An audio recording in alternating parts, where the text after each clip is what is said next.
Now you're probably thinking to yourself, what exactly are you walking through? What are we looking at? Why are we looking at this? And whatever happened here, why did it happen? To answer that question, we had to consider what even happened here in the first place. It could be called many things what happened here. A war, a battle, a massacre. But it's simply dumbed down to a race riot. What race riot are you talking about, you may ask? Well, this is among one of the many things that should never be engraved within our history as Americans. But as humans, we are bound to do terrible things, and then proceed to record them in this little thing called history. And today, we're going to be exploring a small bit of the history of African Americans in the 20s. And of course, in the United States of America. Enjoy.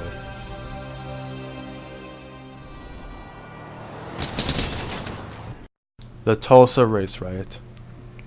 It all started when there was allegations of a black man raping a white woman who just so happened to be the elevator operator in some communications building. You see, when black men heard that he was being held at a police station where he was going to get lynched, they rallied to try and free him. However, these black men were met by another crowd, a crowd of white men. Soon after, a fight broke out, and 10 white men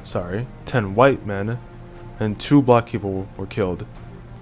This managed to enrage a lot of white people, and so a mob of over 1,000 white men came and wreaked havoc on the city of Tulsa. As you can see, these are the results of it.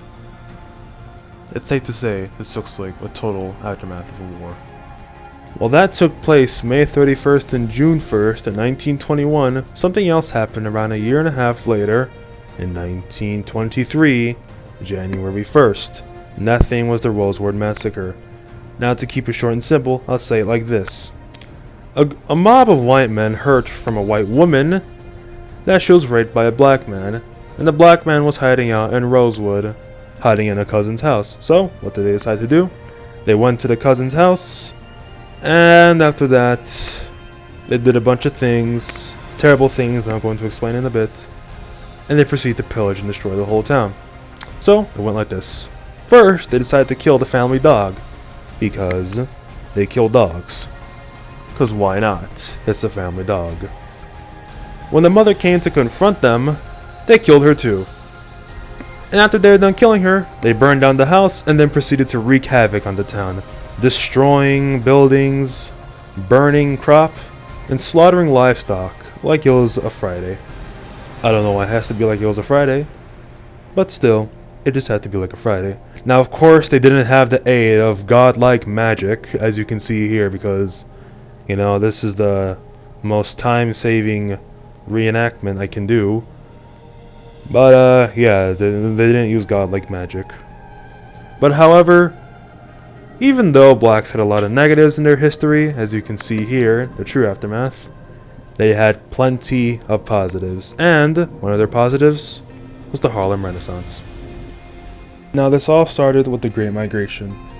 Now you see, what happened here was the North saw a large influx of black people from the South.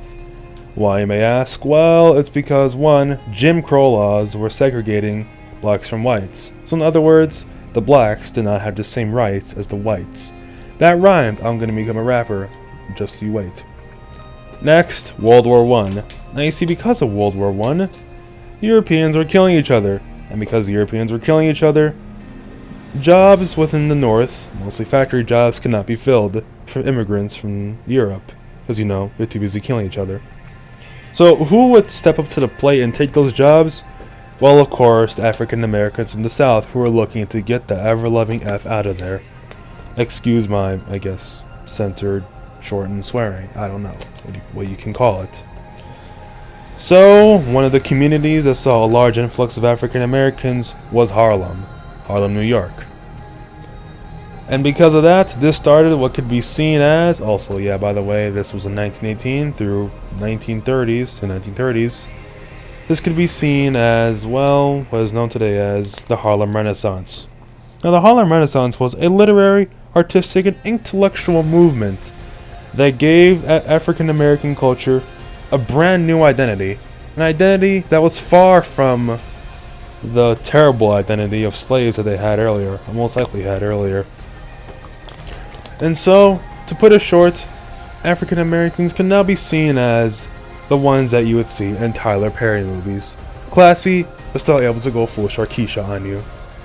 I know, a wonderful description.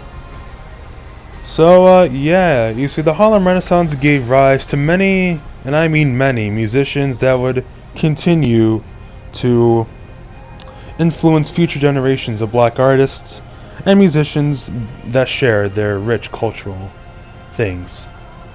You know, I'm sorry, this isn't even scripted, so I'm sorry if the speaking is pretty bad.